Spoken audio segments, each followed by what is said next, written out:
بعض لوگ سحری کرتے نہیں، بعض لوگ وقت سے پہلے کھا لیتے ہیں، جبکہ تاخیر سے کھانا اخلاق نبوت میں سے ہے۔ ابو درداء سے روایت ہے کہ رسول اللہ صلی اللہ علیہ وسلم نے فرمایا، 3 کام اخلاق نبوت میں سے ہیں: افطاری میں جلدی، سحری میں تاخیر، اور نماز میں دائیں ہاتھ کو بائیں ہاتھ پر رکھنا، یعنی ہاتھ باندھنا۔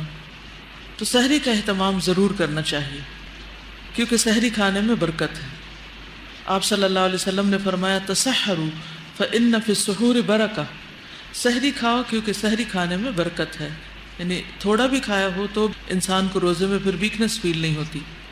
ارباز بن ساریہ کہتے ہیں کہ مجھے رسول اللہ صلی اللہ علیہ وسلم نے رمضان میں سحری کے لیے بلایا اور فرمایا، ہلم الی الغداء المبارک، آؤ مبارک کھانے کی طرف۔ یعنی ہم ویسے بھی کھاتے ہیں لیکن سحری کا کھانا بابرکت کھانا ہے۔ بابرکت کھانے کا مطلب کیا ہے کہ اس کھانے سے انسان کو ایک خاص قسم کی انرجی اور صحت نصیب ہوتی ہے۔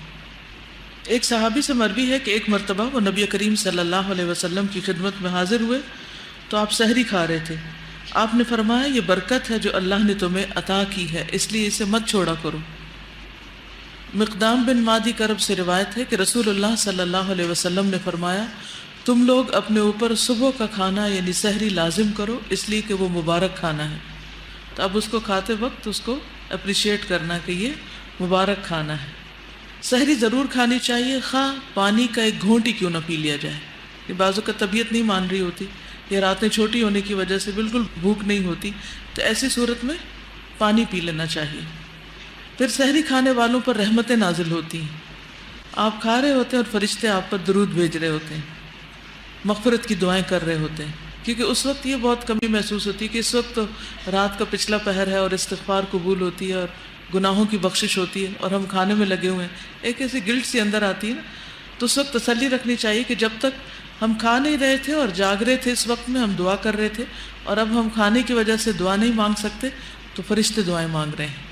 تو اس سے پھر انسان کے اندر ایک پازیٹیوٹی آتی ہے، خوشی آتی ہے۔ کھجور بہترین سحری، کچھ بھی کھائیں لیکن کھجور کا 1 2 3 پیس تک ضرور لے لیں، کیونکہ اس سے آپ کو انرجی ملے گی۔ افطار جلد کرنا مسنون ہے، افطار جلد کر لینا چاہیے، کیونکہ بعض اوقات ہم ادھر ادھر کے کاموں میں لگے رہتے ہیں، کچن سمیٹ رہے ہوتے ہیں، اچھا میں آ رہی ہوں، اور اس میں 2 3 منٹ بعض اوقات لوگ ڈیلے کر دیتے ہیں۔ تو ڈیلے نہیں کرنی چاہیے، بس ادھر اعلان ہو اور دوسری طرف افطار ہو جائے، چاہے پانی کا ایک گھونٹ ہی کیوں نہ ہو۔